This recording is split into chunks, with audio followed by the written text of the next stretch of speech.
Sudah bergabung bersama saya Dwi Ayu Darmawati, korban kekerasan anak bos roti di Cakung, Jakarta Timur, bersama kuasa hukumnya Zainuddin. Halo, selamat malam Mbak Ayu dan juga Pak Zainuddin. Selamat malam Bang Iqbal. Baik, saya ke Mbak Ayu terlebih dahulu. Mbak Ayu, sebelumnya kami mengucapkan turut berduka, turut prihatin atas apa yang sudah dialami Mbak Ayu.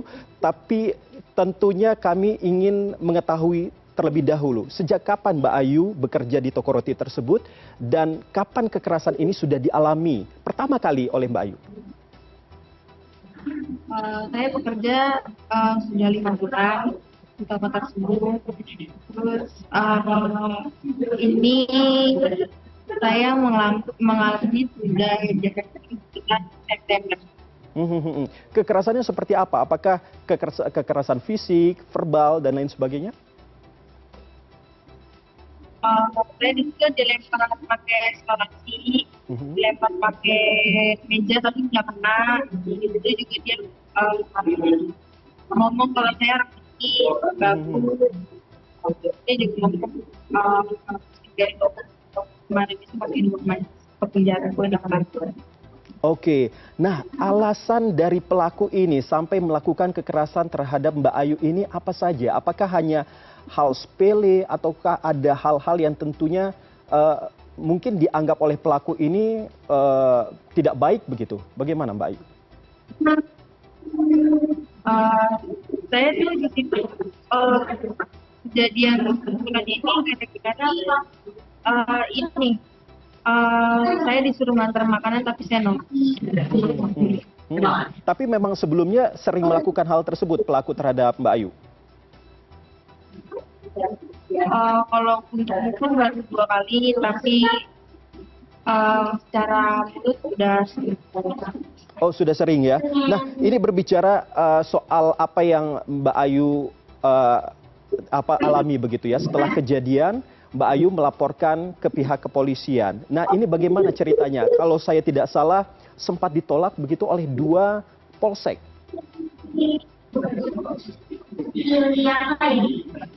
Laporannya nama di Polda.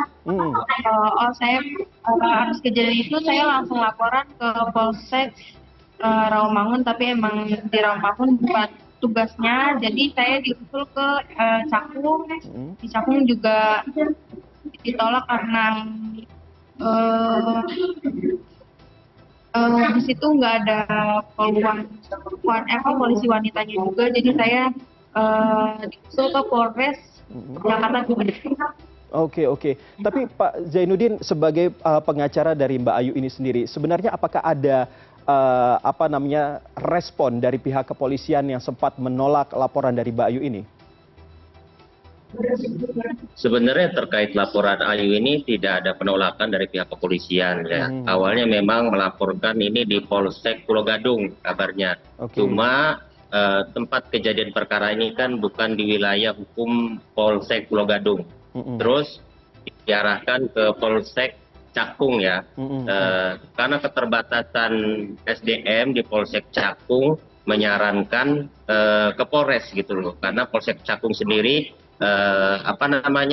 memiliki keterbatasan SDM. Jadi akhirnya laporan itu diterima oleh Polres Jakarta Timur, seperti itu. Oke. Saya ke Mbak Ayu lagi. Mbak Ayu, sebelum sama Pak Zainuddin katanya juga sudah ada 2 pengacara yang turut mendampingi Mbak Ayu. Ini kenapa tiba-tiba jadi Pak Zainuddin? Ini coba ceritakan kepada kami. Jadi awalnya pas kejadian, beberapa minggu kemudian ada yang menelpon saya.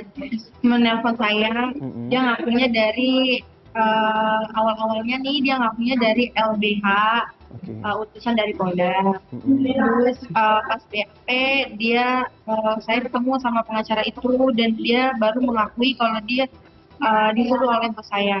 Dari situ menurut saya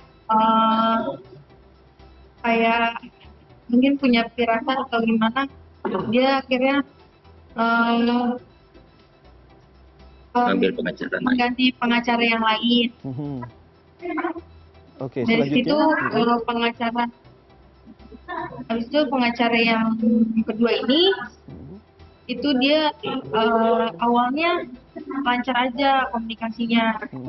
tapi di balik komunikasi itu dia selalu datang ke rumah, kalau ada info dia datang ke rumah dan meminta bayaran. Itu setelah berapa lama saya chat lagi, dia selalu responnya selalu sabar ya Mbak, lagi diproses seperti itu. Berapa uang yang diminta oleh pengacara itu, Mbak Ayu?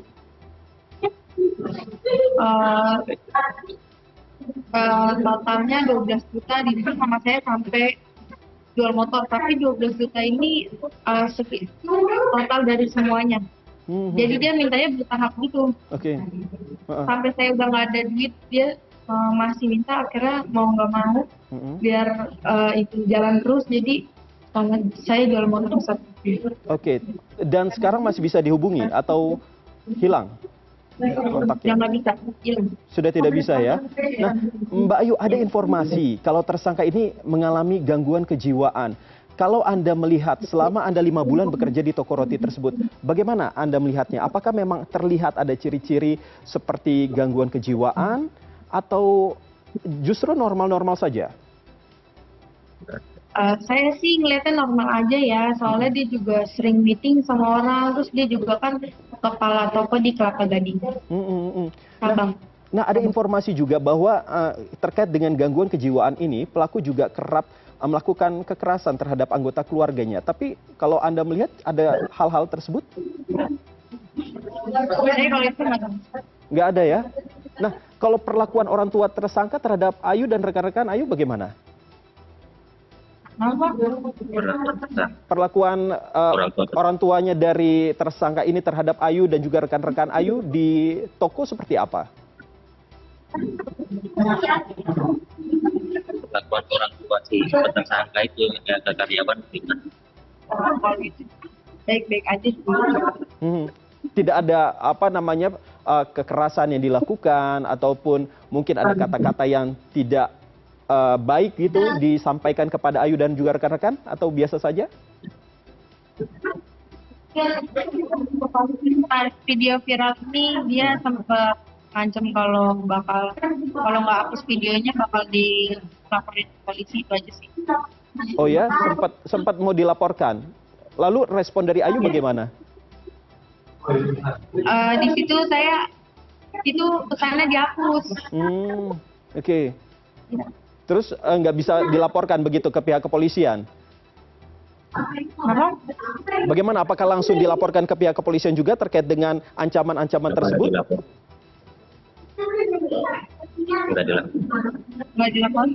Nggak dilaporin ya.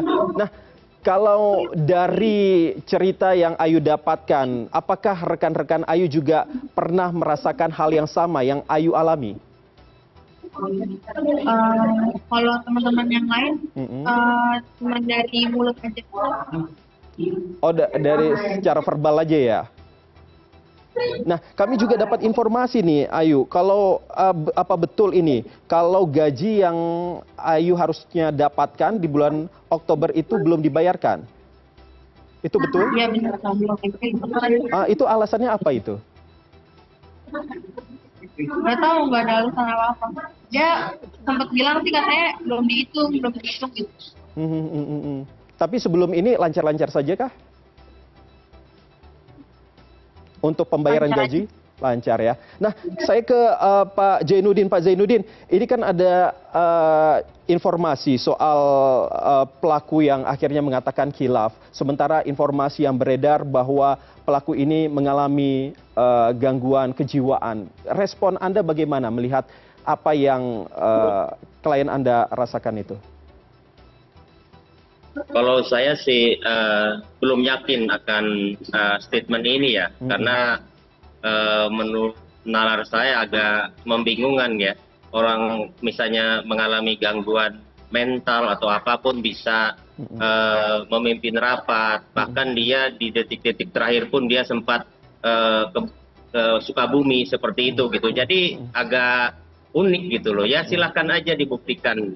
Pastinya kan statement itu harus dibuktikan dengan hasil medis dan sebagainya, seperti itu. Nah, ada informasi juga bahwa ibu pelaku ini, ibu tersangka sempat memberikan informasi kepada kepolisian terkait keberadaan anaknya saat diamankan. Sementara di satu sisi sempat ada ancaman begitu yang dilakukan oleh orang tua pelaku terhadap Mbak Ayu ketika video tersebut viral.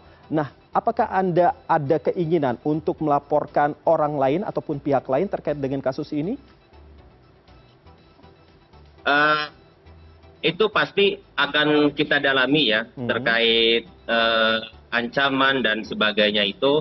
Tapi yang paling penting kita fokus pada kasus yang utama yang sedang berproses ini, seperti itu. Nah, saya ke Mbak Ayu lagi. Mbak Ayu, ini berbicara soal apa yang dilakukan oleh tersangka. Ini kan Mbak Ayu sempat mengatakan bahwa pelaku ini disebut temperamental. Tetapi kepada ibu, bapak, ataupun saudaranya ini seperti apa dalam keseharian? Dia kalau lagi ada masalah ya dia marah. Gimana? Kalau dia lagi ada masalah sama orang tuanya dia marah. Marah-marahnya itu sempat melakukan kekerasan fisik? Enggak ya. Nah, kalau dari yang Anda ketahui terkait dengan pelaku, kan si pelaku ini dikatakan punya gangguan kejiwaan. Apakah dari pihak keluarga itu ada Anda melihat ada perlakuan khusus begitu untuk dibawa ke dokter ataupun justru perlakuan lainnya lah begitu yang dianggap ada kelainan begitu dari si tersangka ini? Saya kalau itu kurang tahu ini. Kurang tahu ya, tidak terlihat adanya pengobatan atau apa begitu ketika Anda bekerja selama di sana, kan satu rumah ya dengan tokonya itu ya? Ya. Oke, tidak terlihat sama sekali adanya dia dilakukan pengobatan baik itu secara alternatif ataupun medis? Tidak ada ya? Berarti normal-normal saja ya sejauh ini? Oke, Mbak Ayu, nah tadi kan sudah sempat ketemu dengan Komisi 3. Lalu apa yang Mbak Ayu harapkan selanjutnya terkait dengan kasus ini? Apalagi si pelaku juga sudah ditetapkan sebagai tersangka. Pelaku dapat hukuman setimpal. Saya berharap semoga si pelaku dapat hukuman yang setimpal, saya juga dapat keadilan. Oke, tapi dengan teman-teman Mbak Ayu sendiri bagaimana sekarang? Apakah mereka masih tetap bekerja di sana atau bagaimana nasibnya? Udah nggak ada yang bekerja. Oh, sudah ada tidak ada yang bekerja di sana ya? Alasannya karena takut atau apa? Sempat dijelaskan? Ada yang takut, macam-macam sih. Oke. Saya ke Pak Zainuddin lagi. Pak Zainuddin, berikutnya apa yang akan dilakukan Pak Zainuddin dan juga rekan-rekan dengan tentunya dalam mengawal kasus dari Mbak Ayu ini? Ya, kita berharap kasus ini memberikan rasa keadilan dan pelaku dihukum sesuai dengan perbuatannya ya. Karena bagaimanapun ini menurut saya merupakan penganiayaan berat yang ancamannya bisa 8 tahun penjara ya berdasarkan pasal 354 Kitab Undang-Undang Hukum Pidana seperti itu. Oke, Pak Zainuddin dan juga Mbak Ayu, terima kasih sudah meluangkan waktunya di CNN Indonesia Connected. Semoga kasus ini bisa berjalan lancar dan Mbak Ayu bisa mendapatkan keadilan yang semestinya. Selamat malam dan salam sehat selalu. Terima kasih Bang Iqbal. Sama-sama.